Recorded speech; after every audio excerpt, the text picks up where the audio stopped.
This is chapter 26 of Flotsam. The meaning of Flotsam. Mr. Heckler pushed through the crawl space, shining his flashlight around carefully, seeing only broken boards and decaying plaster. "Amy," he called, crawling further in. "Amy."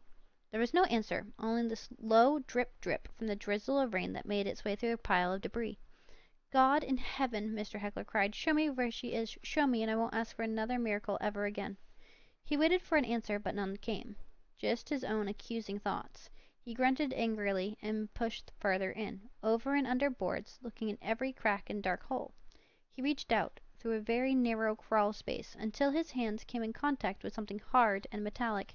He wrapped his hands around it and pulled, coming up with an old metal cross that must have fallen off the wall of the church. He ran his hands along its edges, staring at it for a long time. "I am the way, the truth, the light," he murmured, remembering a passage of scripture. "I am the way," he repeated again. His heart filled with hope. He reached further down the narrow opening, his hands grasping something warm. "Amy?" he asked, his hands trembling. He heard a low groan as Amy reached out and grasped tightly onto his hand. "You found me," she whispered. "No," Mr. Heckler corrected. "Flotsam and the big man upstairs found you." Amy let out a tired sigh. "It's nice to be found." "Yes, it is," Mr. Heckler said, shining the light down the crack to see how badly Amy was pinned. A very large piece of wall had settled itself across Amy's chest, trapping one of her arms and the rest of her lower body. Her forehead had a nasty gash in it. Blood trickled down the side of her face. "I found her!" Mr. Heckler hollered behind him so that Briar and Tristan could hear. "She's alive! Get help quick!" He turned back to Amy and struggled to lift the boards that held her captive. Sweat poured down his face, and he groaned as she tried to lift them. "I've almost got it," he said, heaving the timbers an inch off her chest. A rumble sounded from above. The board shifted, and the added weight caused Mr. Heckler to release his hold on the timbers so that Amy's broken body was trapped even more. Amy cried out in pain. "It's no use. I'm trapped here for good. Guess this is God's way of punishing me for never going to church. Now I'll be trapped inside one forever." "No, we'll get you out of here somehow," Mr. Heckler said, struggling in vain to lift the falling timbers. "It's not punishment for anything. Besides, you went to church with Nate." "That was the first time I've ever been in one," Amy mourned. "Now this is my second." "Well," Mr. Heckler said, trying to soothe Amy, "if that is what happens when you go inside a church, I recommend that you stay away from them." Amy smiled and tried to laugh, but the board on her chest caused her to flinch in pain. "Guess I have a good excuse now." "Yeah, I guess you do," Mr. Heckler said, squeezing her hand. Amy closed her eyes, gasping in shallow breaths.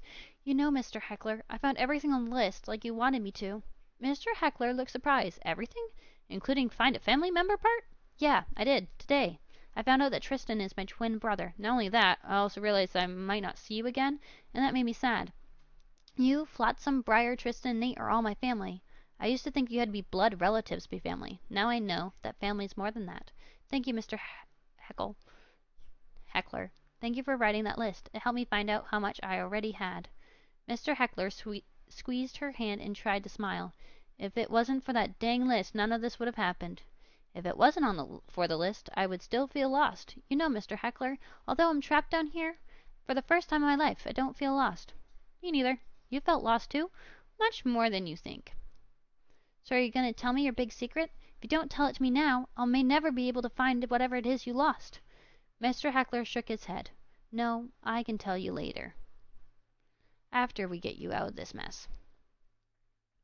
"Please, just tell me, Mr. Heckler. Tell me right now. What if you can't get me out? I want to know. I want to help you if I can." "Nope," Mr. Heckler said, letting go of Amy's hand. "I will tell you later. Promise." "Wait!" Amy cried. "Don't go.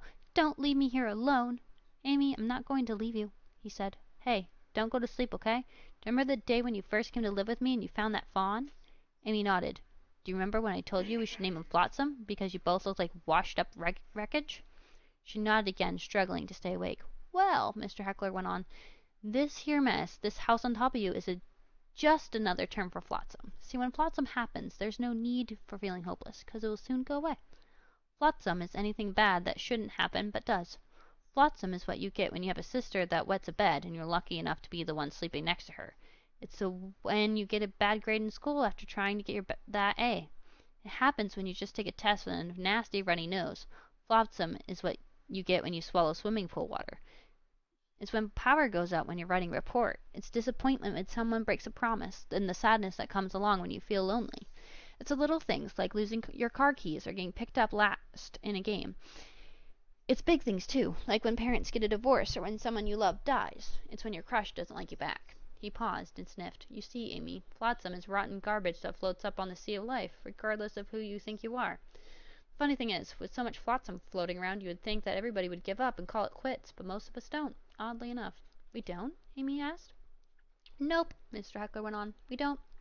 Some hope that will be better days ahead. Others just try to ignore their troubles. The angry ones get mad at life and find reasons to picket the streets with happy little signs to let the world know who's responsible for their miserable life. But the smart people, Amy, the real ones, know that flotsam is just a passing thing because deep inside they know that God, or whoever you want to call him, uses that yucky stuff to reshape our lives into a beautiful sculpture. So while you're down here in that dark, I want you to think of your beautiful fawn, who had a bad start but turned out to be something beautiful in the end, a friend for you and a blessing to many people in town. Amy, that is what your life is going to be like, so don't ever give up. Those beams that are keeping you trapped here, these flotsamy things are just passing forth. He smiled. For just keep remembering that, while I go get some help. Okay, Amy murmured, gasping. I'll try. Good, Mr. Heckler said, scooting carefully backward beneath the boards. I'll be right back.